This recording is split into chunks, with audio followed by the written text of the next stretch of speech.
Be sure to subscribe and click on the bell for notifications on future uploads. Hello everyone, Someone Bard here, or you can call me Silly.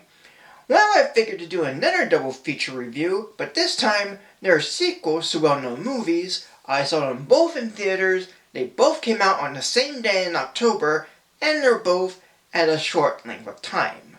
So let's start off with the Addams Family sequel. As to what I think of the first film, well, we'll see as we go along with this one. It's time to go over the sequel to The Addams Family from 2019, which I don't know what to think of, but would be just about as meh as this one, which is not quite meh, but is on the verge of being meh. The Addams Family 2, based on the characters created by Charles Addams. The story has the Addams family in a bit of a predicament, as Wednesday hasn't spoken with her parents and refuses to have dinner with the family, due to how much they embarrass her with their weird antics even during her big moments. So, Gomez decides to take the family on a road trip, mainly to have some bonding time with Wednesday.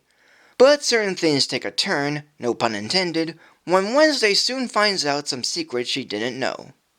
Directors Greg Tiernan and Conrad Vernon have made an okay sequel to the 2019 movie with alright characters, an oddly done story, and fine animation. And while the 2019 Addams Family movie isn't too good, yet is forgettable from my take, as I'm not big on the Addams Family in general, this one will likely be the same, but does have a very small amount of jokes that did get me laughing or chuckling, and have moments that are neat to see. But while the idea of the Addams Family going on vacation isn't a bad one, it's the way it goes that becomes mundane, and often uses the typical tropes associated with many vacation and road trip movies, with only a slight change. Plus the character designs, mainly with the humans, are odd to gel with, the story goes all over the place, and not just literally. It has some puns that are fine, but felt too many to count. Some aspects of the characters are questionable given their origins, and there's one story point that goes nowhere and is pointless. I may not be a fan of the Addams Family for their animated and live-action features, but much like the family themselves, the movie is weird and can be fun, but it is not so much by me. So I give this movie a rating of 2.5 mixed stars.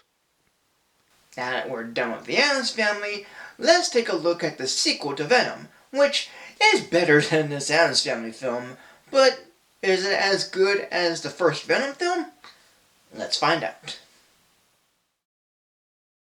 Now it's time to look over the latest Marvel movie from Sony and the sequel to one of my favorite movies of 2018, Venom.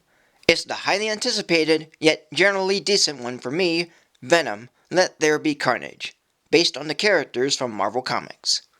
The story has Eddie Brock going on many interviews with serial killer Cletus Cassidy, who hasn't given much info about his killings, but has interest in Eddie as he believes that they are one and the same. Yet Eddie is having issues with the symbiote Venom, who is having anger issues and wanting to break Eddie's rule of not eating people. But trouble brews as during Cletus' death sentence, Cassidy escapes as he has a symbiote named Carnage, and they go out wanting revenge on those they hate, as well as free Cletus' girlfriend, Frances Berryson, aka Shriek, from Ravencroft Institute.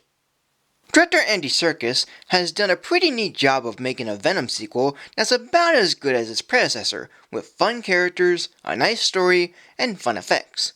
There is more comedy to this film than the last one, but there's also just enough action, though more crazy than the last one, some nice visuals, neat twists and a post-credit scene, and lots of red and plenty of death for a PG-13 film, which is complimentary. But despite its short runtime in an hour and a half, and not being as good as the first film, given that there's lots of plot detail with some not explored as much, I did enjoy this film enough, and kinda had a fun time with it too. So today I'm giving this movie a rating of 2.5 plus stars. And that is it. So thank you for joining me. Like, comment, subscribe, follow on Facebook or Twitter, support me on Patreon, and until next time for a new video.